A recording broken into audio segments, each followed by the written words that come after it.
Welcome, everybody.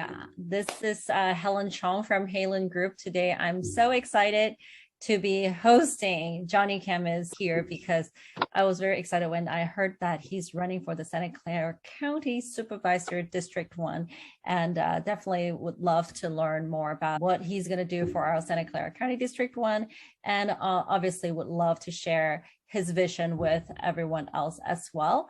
And thank you so much, Neil, for stepping up. Neil Collins, he's the CEO for Santa Clara County Association Realtors, and he's going to be helping me to moderate this and ask Johnny some questions. And of course, if you guys have any questions that you want to ask Johnny, this is a perfect time because this is a very small, intimate group.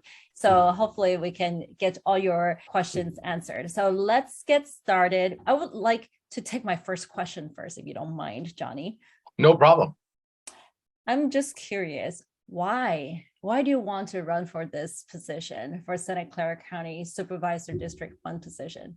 What makes you so motivated that you want to do that? Well, look, I lived here all my life, and I've actually seen, the city grow and seen my family growing up here. And I want what's best for the community. And I'm kind of frustrated as to the rise in homelessness, the rise in crime, the cost of living going up so dramatically. And so I want to be part of the solution. I don't want to just complain. I want to do something about it. That's the way I live my life. That's why I left the business world as a financial advisor and ran for office to become a San Jose City Council member, and created new ideas that saved taxpayers a lot of money. And that's what I'm hoping to do as a county supervisor. Change the ideas that are being perpetuated right now. Let's think about things differently.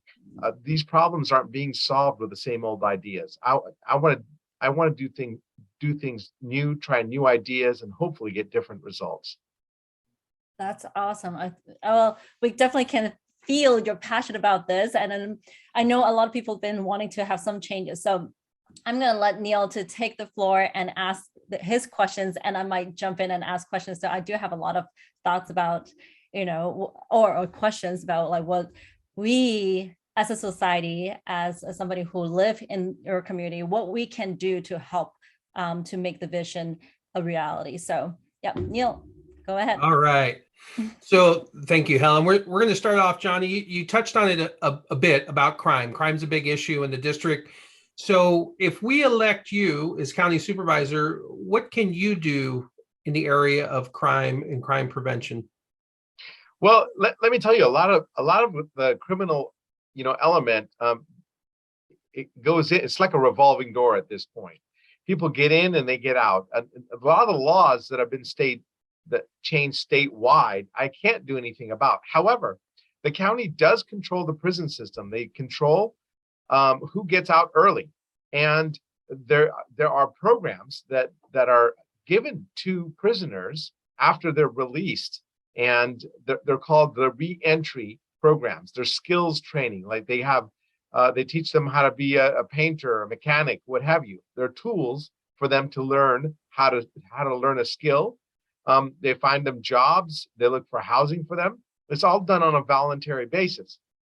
However, I'd like to actually move their services from after they're released to while they're in prison, because I think it takes them time to learn these skills. And what better time to learn a new skill than when you have literally nothing better to do?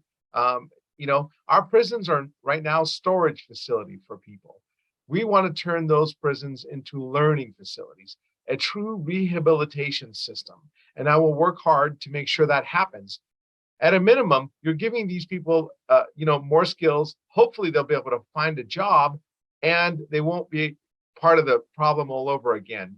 They won't fall back into the lifestyle that got them into the prison system to begin with. That's my hope. That's my intention. I also intend to see if we can match that with a program with businesses to basically help pay for the first few months of the people who are being released from prison, to pay for their first few months, so that these corporations and businesses are willing to take risks on some of these people being released because with a criminal record, as you know, it's hard to get a job. So we need to match people's skills with jobs and job training. And it's kind of a holistic idea that I have that hopefully will get people out of the cycle of, law breaking and prison and release. I'm just hoping to break that cycle. Perfect. So you talked about a lot on the rehabilitation side of things, but hasn't the county been scheduled to build a new jail for a few years now? What's going on with that, and what can you do to move the needle? Well, actually, it's been scheduled for 14 years to be exact, and funded by the state of California. Um, and the bonds were out already. Unfortunately, the county keeps postponing this jail from being built. There's a lot of people who think, for better or for worse, that people deserve a second chance and a third chance and what have you, and they don't want people to be incarcerated. Well, I have a differing opinion. I think that there are some people who are, that do belong in jail, quite frankly, and constantly reevaluating the size of the jail, what the purposes of the jail. This last go around, which unfortunately happened 2 weeks ago, they wanted to reevaluate the jail construction one more time. And in this last go around, they literally had 200 beds for the mentally ill, which were very, very needed because a lot of people entering the prison system are mentally ill and violent, and they need a segregated area. So they had 200 beds for the mentally ill, state of the art. And they also had something that I've been advocating for years, which is a skills training center, one entire floor. And I thought, that is a great idea. I don't know why they're pushing this. They actually want to downsize the prison even more. And I think it's really important for us to not let the perfect be the enemy of the good. In the last 14 years, the cost of the jail has actually gone up 70%. That's 70%. So it's costing every time they delay it, it costs taxpayers more. If I become a supervisor, I will stop this constant reevaluation, and actually tell them, hey, you gotta get some results here. The state wanted us to rebuild this jail because the current prison system is not good enough for the people that we're incarcerating. Why aren't we? For 14 years, we've done nothing. Let's get something done. And I will push for these ideas, both at the board and in the media. So I'm hoping that people who are listening to this will actually join me and make some noise at some of these meetings. Get these people to get off the dime and do something.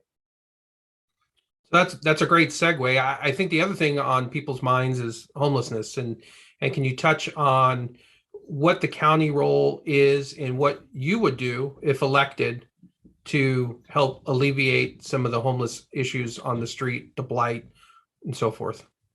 Well, Neil, a lot of people blame the city for homelessness, when in fact, if you look at the county's website, 42% of the mentally ill, 42% of the homeless population, according to the last study, were mentally ill, and 35% had drug addiction issues. 27% had left the prison system. And so if you're not addressing the underlying causes of homelessness, you're never going to address homelessness. You're never going to reduce it. Right now, the current policy of the county and the city of San Jose, quite frankly, is something called a housing first model. And look, I believe in creating more housing. It's needed. And I think we need to create low-income housing, transitional housing. But what's really needed is inpatient medical and drug addiction treatment centers. That is what is really needed to deal with homelessness.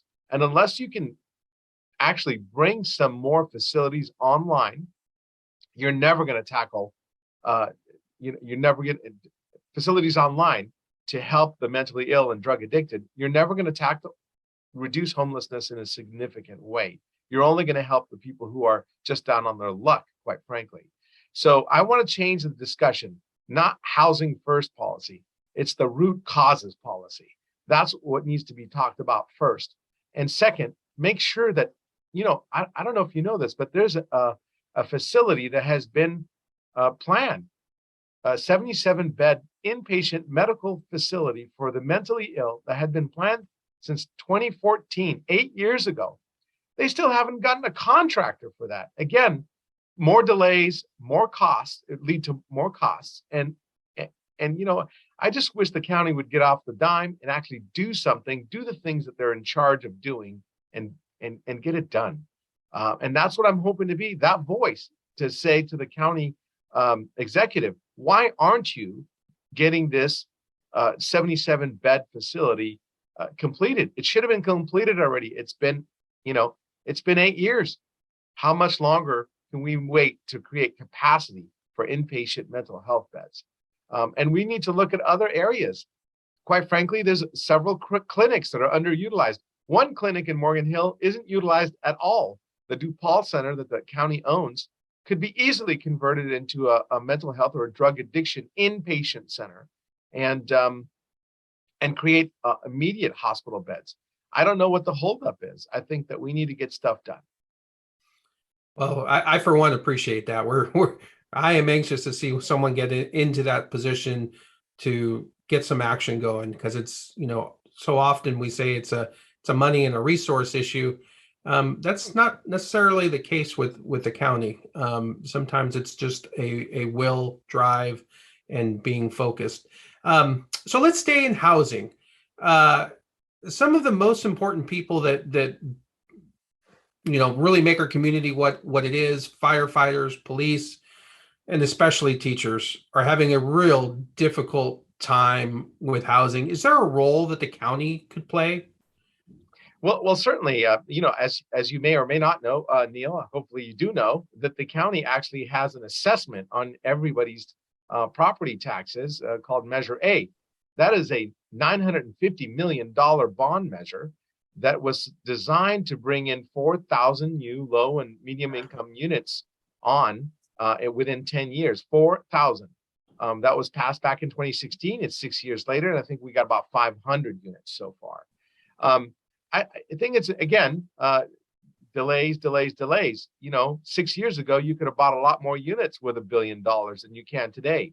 The county was just announced 80 units being built downtown San Jose at $80 million. That's $1 million a piece, Neil. And for those of you who are doing the numbers, you cannot get, that's, so if each unit's going to be $1 million, that $950 million bond, instead of buying 4,000 units, it's going to buy 950 units. It's really simple math.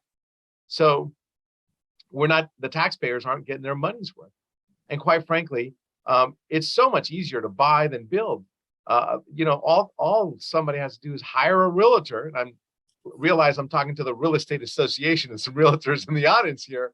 But the county and the city are trying to reinvent the wheel and basically make it into a triangle with doing some of these things like COPA, which actually all they have to do is hire a realtor and buy properties that are for sale, or even hire a realtor to ask property owners to sell their units. And so the fastest way, the cheapest way to create low-income housing for teachers and firefighters or whoever else that can't afford the rising costs is to actually buy instead of build. And and a lot of people will criticize me for that, saying you're taking housing off the market. That's not true. Once a developer gets their money, what are they going to do? They're in the development industry. They will go and develop more units. So I'm saying buying those brand new buildings that are, downtown, there's literally hundreds of units and apartments that could be easily rented or purchased by the county and by the city that can be purchased or rented today. They don't have to wait for any, they just need to hire a realtor and get to work. So there's a lot of opportunities here if people will just cut the red tape and do something.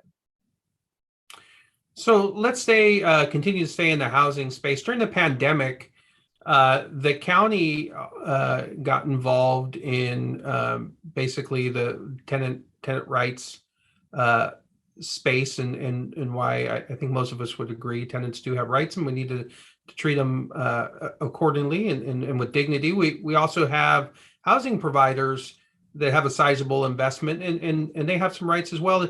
Did the county overstep and would you see the county having a future role in this relationship going forward outside of what the city and the state's doing? Well, look, I think that the county it tries to get into different things that it doesn't need to get into. Quite frankly, the eviction moratorium was needed for a short period of time, and as long as the owners were being paid, I would support it. I would support it because look, if the tenant isn't going to pay their bill, how is the owner going to pay for their mortgage? Quite frankly, and what most of the political leaders don't understand is that these policies actually disproportionately affect these small mom and pop owners, the ones that have the least or the most to lose and have the highest debt ratio on these properties. And really, quite frankly, the ones that are selling or leasing the apartment buildings in the high-rise, high-rent areas, their tenants are going to survive. They're all techies. They're not going to miss a rent payment despite COVID or what have you. So you're really hurting, the small business owners, and you're hurting renters as well. So because somebody's got to make up for this, and so unless you find a solution where everybody is a winner, you shouldn't be making policies willy-nilly. Yeah, and generally the county is responsible, side of the health services, unincorporated land, and through the pandemic, they were able to get into the regulatory of the housing space, which then for the mom and pops caused a pretty big headache because they had to weave through this complicated patchwork of what the state wanted, what the city wanted, what the county wanted. And it really made a very complex problem even more complex, in my opinion. Well, I could tell you as a business owner, a former business owner, and a current business owner, I could tell you that most small business people don't want, government handouts, and they don't want government intervention. They want to be allowed to run their businesses and to succeed or fail by their own hands. And the fact of the matter is, every time government makes a policy that they don't consult businesses before they make that policy, it's gonna hurt somebody, and it ends up usually hurting small businesses and the common person. And it's unfortunate because big companies can afford to deal with regulations. If you tell, a company like Costco or Home Depot or some of these large Boston properties, or Irvine, the ones that manage hundreds of thousands of properties, they have a regulation compliance officer on staff. Small business people don't have that kind of capacity, and people have to understand when they make a rule, it does hurt small businesses most and first. So this next question may be a little bit out of your expertise, but I'm going to give it to you anyways. Today, the governor signed the Care Court Act, so into law. I know you've been an advocate of Laura's Law. Can you maybe speak on how this new Care Court might be a tool that you'd be able to use at the county? Well, I've written positive comments on this Care Court idea with Governor Newsom's idea to actually compel people who are severely mentally ill or severely drug addicted that are homeless into getting the treatment that they severely need. Quite frankly, there's an article that will be coming out in a couple of days with my comments on the fact that, look, this is a new tool. I hope we can use it wisely. it does come with $700 million for this county on a yearly basis to help with legal fees and housing for the mentally ill and drug addicted. It's a new tool. Let's use it. Let's see if it works. We know what isn't working, and that's doing the same thing. So if we keep doing the same thing, we know what the results are. Let's try this. If it fails, at least we will have tried to help the people that need the help the most. I'm very excited and happy that the governor passed it. He didn't pass a unfunded law. It's actually coming with funding. And I hope that the county implements it, and I hope to be there to have it implemented, because as you remember, Laura's law took 19 years to be implemented by our county. And that was a law that helped the severely mentally ill, drug addicted people who are in trouble with the law. Let's not wait till they get in trouble with the law. This new care court system allows for temporary conservatorship up to a year for people who are mentally ill or drug addicted before they enter the criminal system. Why should homeless people enter the criminal system before they can receive help? It doesn't make sense. And so those advocates who are saying, no, let's not do this. Would you rather criminalize the people who are unhoused? It just doesn't make sense. It's inhumane to leave people out to struggle on their own with their mental addiction, mental issues and drug addiction issues. So, yeah. I was just going to share. I mean, I've heard plenty of stories of people who have loved ones who have severe mental health issues, and they don't know if they're safe on any given night. And this, I think, would allow those who cannot take care of themselves to at least be compelled to get proper care.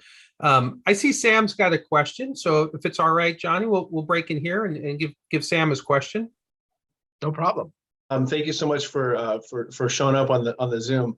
And so one thing that I have a question about school safety. It's one of those things that kind of comes up and comes down.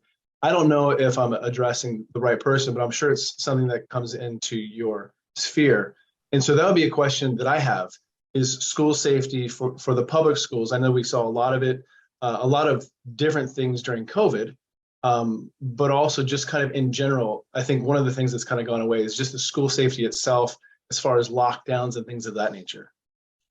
So Johnny, what branch of government would be best to advocate for school safety? I don't think it's the county. It isn't. It's the Santa Clara County Board of Education, which are a separately elected body of trustees for the county. However, however, the city of San Jose, for example, in San Jose does sometimes loan out their officers to help with school safety, public safety. There are a lot of school districts that have basically outlawed the use of officers on campus. And so every school district is actually managed differently, unfortunately. And I think there's about 38 school districts in the county of Santa Clara, 19 in the city of San Jose alone.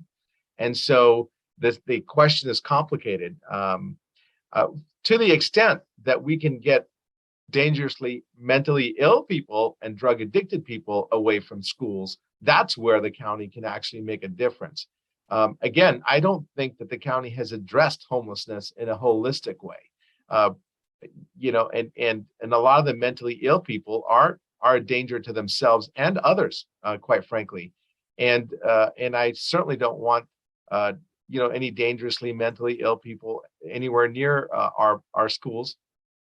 And so to the extent that I can help get some of these folks the help that they need and get them off the streams and the parkways and the places where they inhabit, that is something that the county can do. And that is a promise that I'll be making, to implement some of these laws that could get some of the folks off the streets and into help.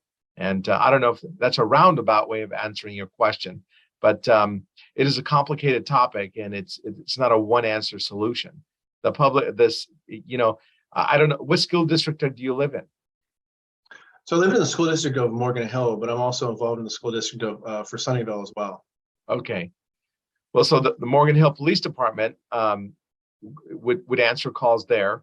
I don't know if the Morgan Hill School District has outlawed the use of police officers on campuses, but in the city of San Jose, it's still allowed on a lot of campuses. So I think you'd have to ask your specific school district if that is possible, and then ask if they have hired a police officer for any of their campuses, but because some school districts have them. That's great. Thank you so much. I really appreciate it. I do understand it's very complicated, so I do appreciate you helping to clear some of that up. Sure, absolutely. Thank you. I have a question from Lindsay. Lindsay, go ahead. So I don't have kids. I haven't had to, put any kids to school, but I'm curious why, and you might know, or you might not know, but why have they banned police officers from schools? What would be the reason for that? Well, first and foremost, they didn't want to scare kids too much, right? They thought some of the office, and they didn't want a police officer to be there to basically criminalize kids, right? For a fight, maybe, when I was growing up, we got into scuffles and nobody ever went to jail. And that's the kind of attitude that some of the board trustees have. And so if a police officer was on campus, they may arrest somebody, and that is something that they don't want to criminalize young people, and that is basically the reason why some school districts have banned police officers from being on campus. But getting back to the school board of trustees, they do have a lot of power and influence. So these are the body that you want to be in contact with. And this is also a great stepping stone. If you want to get involved in civic engagement, this is a great first step, is at the school boards. Many council members have started on school boards and then have moved their way up. But particularly if you have kids that are going to school and you want to be engaged and you want to make, be a force for positive change, this is the place to do it. Watch a couple meetings, get to know who your representative is, and if they're meeting your demands, then your needs, then great. If they're not, maybe you ought to consider running. So did you hear that, Sam? Absolutely. All right. There was another question that I got, and I don't necessarily know that this is really a county function. But there was a question about traffic and congestion, and is there a role that the county can play as it relates to congestion and traffic? Yeah, absolutely. And it's again, nothing about government is easy, and I wish it was. I wish government was run by Apple, so we can make it user friendly. However, the county does oversee a lot of county-owned roads, and they tend to be more rural. But rural roads, the Watsonville Road,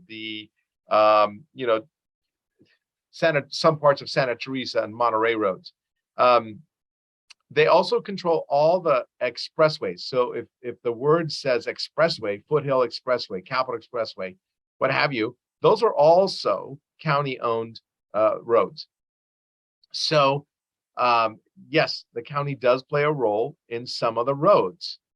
They also have one seat on the Valley Transit Authority, which is the regional body for public transportation and congestion management. Most people don't know that second part. They all think that VTA is just for the buses. It is actually a congestion management agency. And I used to be the head of the congestion management part of VTA. And so, yes, so technically supervisors do play a role. And in funding, for example, like if I get on, when I was on city council, I also had a position on VTA. The city of San Jose actually has 5 board positions on VTA. And so I was instrumental in getting some funding for South County for example, that Hale Avenue. Sam, if you ever drove by that area, that was funded through VTA, and it wouldn't have passed without my vote on VTA. The the number of trains going to South County also. The bus system, the light rail, all that stuff is part of VTA. So yes, the Board of Supervisors, it's not their primary role, and sometimes the position rotates amongst the supervisors, so it's not a stagnant. I may be the person appointed to VTA this year, but I may not be the next year. So I don't know. Again, I told you it was a complicated answer, but yes, there is definitely some role that the county plays in roads. So if elected, would you be willing to step up and advocate to be on that one position that the supervisor? Oh yeah, I have 6 years experience on VTA. I know where I know where the skeletons are.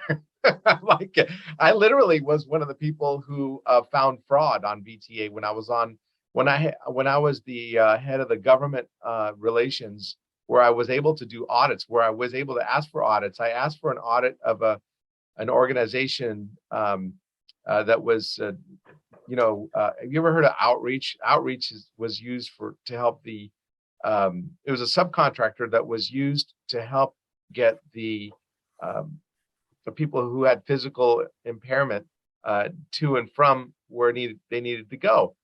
Well, I asked for an audit after 20 years of service. Nobody's ever renewed that. Nobody's ever said no to their contract or even went out to rebid. So I asked for an audit. When it came back, we found that they couldn't account for 20,000 rides per year in the 3 years that we audited. So it's important to have somebody with an eye for numbers on these boards and commissions. Otherwise, the taxpayers, sometimes they get robbed.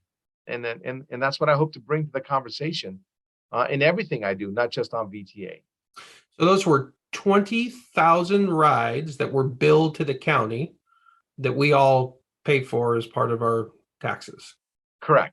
That never occurred. It's a great service. I'm very familiar with the service, but without the oversight, without someone keeping their eye on the ball and asking for an audit, that's the kind of waste that's there. So I know you have a background as a financial planner. Maybe you could touch on a little bit about, and you did here, the county's budget and the scope of it, and what you hope to be able to do as being a more, fiscal prudent supervisor, if elected. Well, that's a very broad question, Neil, but I could tell you that the county controls $11.7 billion worth of annual tax monies that comes in every year.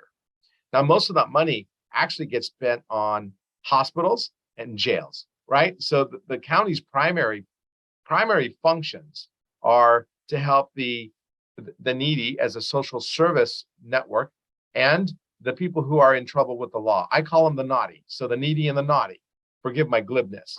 So that you all can put it in the back of your head. So the county actually controls the jails, the sheriff's department, both sides, the public defender and the district attorney's office are all funded through the county, the judicial system, and they fund 4 hospitals and many clinics throughout the county. So they have a large budget. And for example, even their own audits came back and said that there's not enough oversight over the money that's being handed out to all these nonprofits that go out to help there's over like 26 nonprofits that deal with homelessness. And the county's audit says that there's not enough oversight, there's not enough coordination between these people receiving money, and there needs to be a managerial position that oversees the whole department to create accountability. Well, there still isn't a position, and I want to make sure. Even though that was a recommendation from the auditors. Correct, that was a recommendation. I think back in 2020 when the audit happened, and of course, the county will tell you that this is COVID times and blah blah blah. It's important to have accountability. And if you keep throwing money at a problem doesn't necessarily mean that you're going to solve it. In fact, this year alone, we ended up with $102 million of extra money for mental health services. But there's literally 10,000 people that are on our streets, and many of whom are suffering from mental health issues. Why couldn't we spend that money on helping those mentally ill homeless people? So somebody needs to be in there creating opportunities and looking for to make sure that the money's being spent wisely as well. There needs to be accountability. There needs to be measurement. And those things just aren't working very well right now, according to their audits. According to their own audits. And I think that example that you shared with outreach could be very applicable here. You have 26 nonprofits. They're basically billing the county on services delivered, but are those services really being delivered? Why they don't need to be, looked at every single year, but they do need to be looked at occasionally to make sure that they know that there's some accountability there. And that's really what we need, because that was B is with a capital B billion, right? 11.7 billion. Is that what you said? 11.7 billion with a B.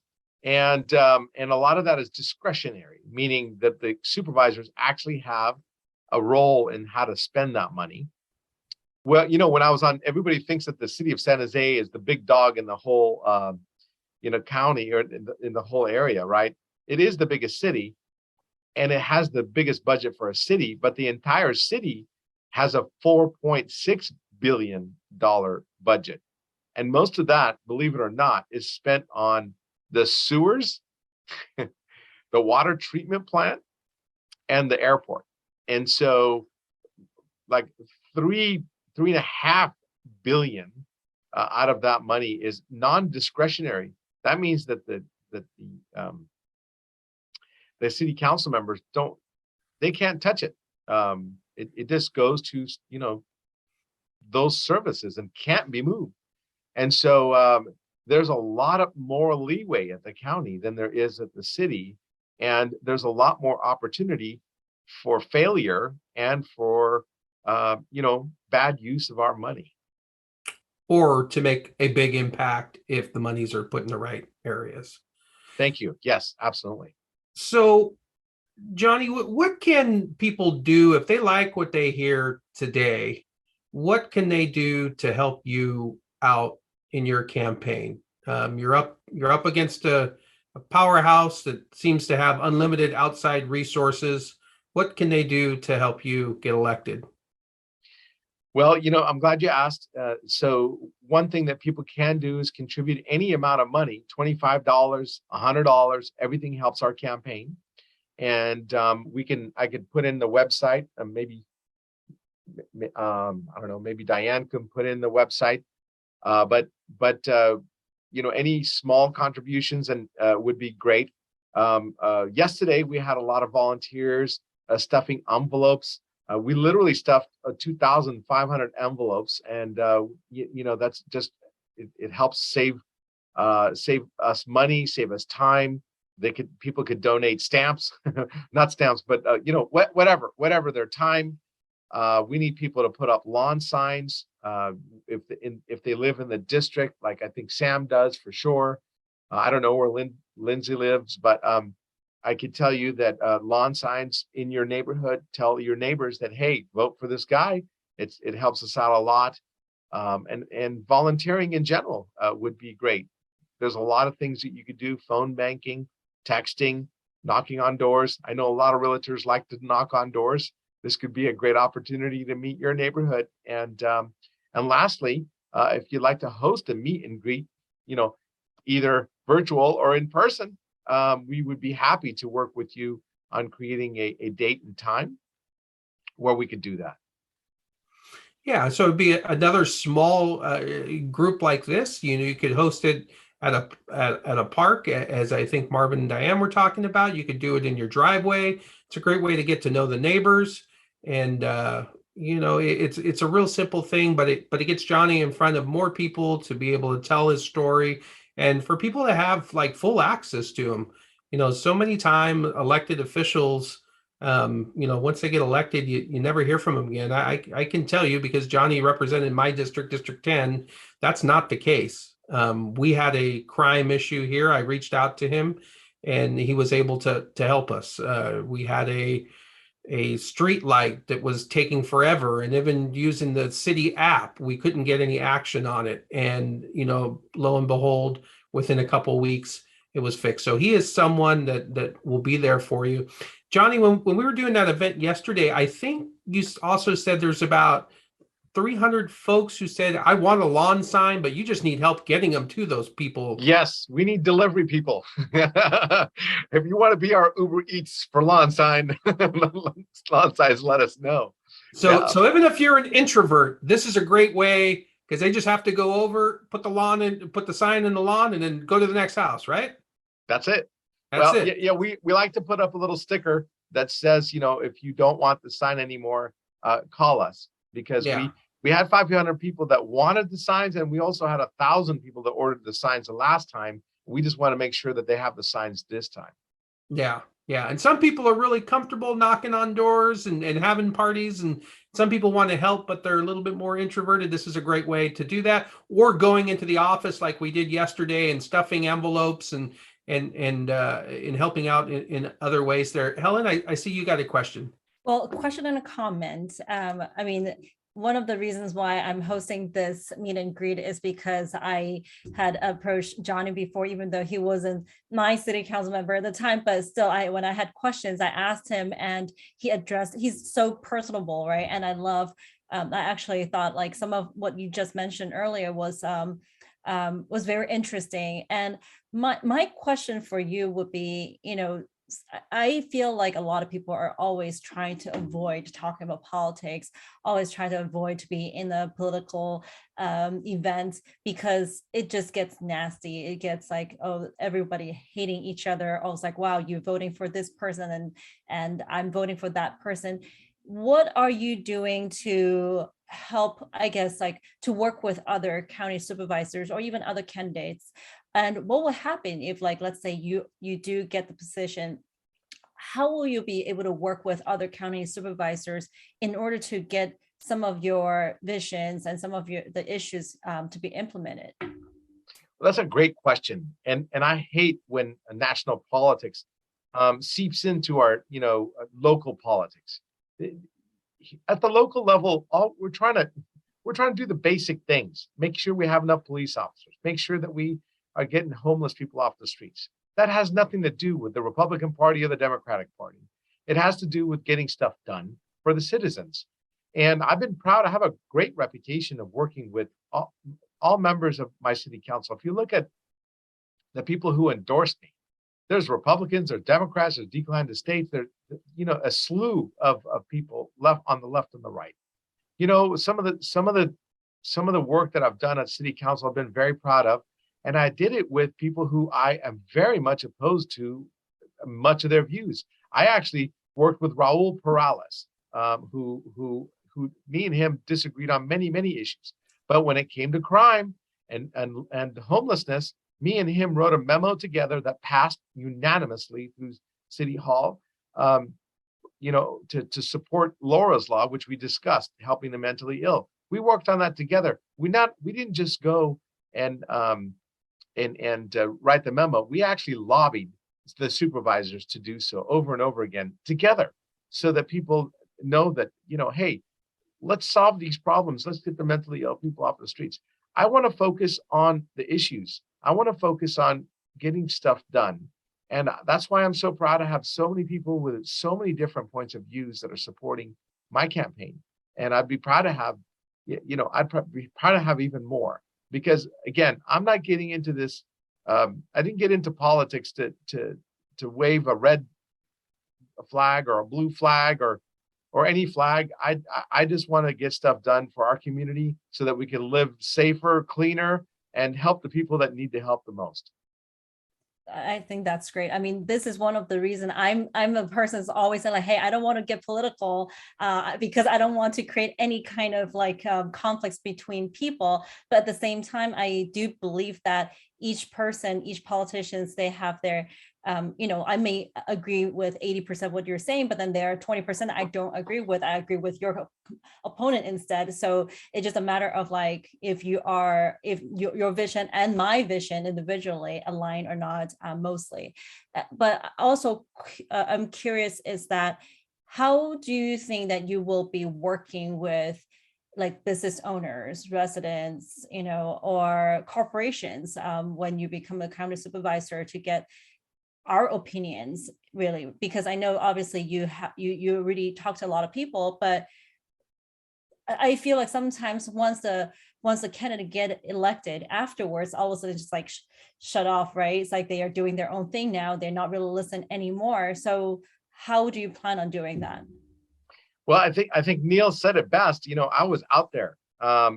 When I was a council member for the city of San Jose, I literally had open door meetings twice a month in the north part and the south part of my district. So drop in, no appointment necessary. Come in and tell me whatever your problems are, and we will try to do whatever we can to help you. I am a public servant. I'm here to serve the community, and that's the way I feel. I want there to be a customer service element to becoming a public servant to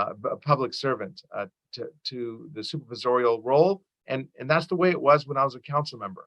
I had newsletters that were put out twice a month, and I used to actually talk about the issues before we voted on them. Most council members actually talk about the issues after they voted on them, but not me. I wanted to hear the opinions of the public before I made the decisions, so that I understood what my constituents wanted. And besides that, I actually have an open door policy. Anybody, if they don't want to go to one of these open sessions, they can actually meet with me and make an appointment. And my books were always open. And quite frankly, any business group that invited me, I would show up. I showed up to SCORE anytime they invited me to an event, and I did that for many other organizations.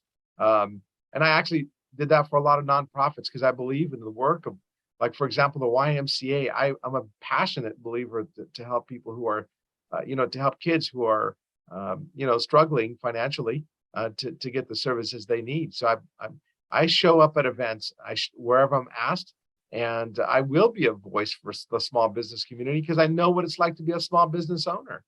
Quite frankly, I've been a small business owner. I'm currently a small business owner. So of course my door will be open to small businesses.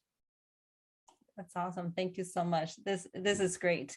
And I love the fact that you're so open about everything. And then honestly, every time I text or message you on Facebook, I was like, oh my God, he actually responds to me. So I really appreciate that. Yeah, I tell you what, I've had my phone number since 1996. I've never changed it. It has been on every flyer and every brochure and everything that I've ever mailed out. I've never changed it, and I always answer it.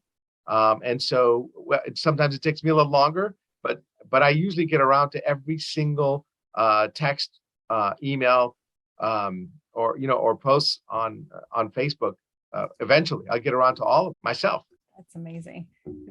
I don't know at the time if all the other city councilmen actually do that, but yeah, I remember we had a meeting that was regarding the eviction moratorium, and that was what was it, 9 hours long? Yes. Well, so you saw the meetings that are 9 hours, but there's usually a meeting before that. It's called closed session. So they educate us for about 4 hours before that. A lot of those meetings were 13, 15, 16-hour days for me. But yes, the meeting that you attended, some of them were 9, 10 hours. Yeah. Oh my gosh. Yeah. And I really appreciate the fact that at the time, because obviously we're in the real estate industry and we saw how hard some of our clients work and saved up the money to buy investment property. And at the time it was really heartbreaking for us to see that they were going to just let these tenants not pay, like a blanket policy so that all the tenants get all these rights not to pay. But then some of these mom and pops landlords, they're really struggling. So truly appreciate at the time that you thank you for that. And I trust me, I really got bullets in the primary for standing up for real estate rights They literally did negative hit pieces on me because I did that, but I'm proud that I did, because I'm one of the only voices out there that talks about the other people's points of view, not just what the common knowledge is. So, and I'll be proud to continue to talk about the point of view from small businesses, and I'm hoping to bring that in as a supervisor as well. All right. So if there's no more question, Neil, do you have any more questions that we can ask Johnny? No, I think we did a good job. So how about you put that phone number in the chat, Johnny, since you just talked about anyone can call you about anything, anytime. So, but I really want to thank you. Like I said, Johnny was my personal representative in District 10. You did a fabulous job for 2 terms, and we at SCORE are 100% behind him and his campaign, and we hope the rest of you will join his efforts as well. We need good men like him. We need good people in these roles that have common sense decision making, that'll hold people accountable and to get things done. As he said, many times you heard him say, I just want to get things done. That's the kind of people we want to elect. So Helen, I really appreciate you putting this together, and thanks for letting me be a part of it. Absolutely. Thank you so much for moderating. Thank you, Johnny, and thank you, Diane.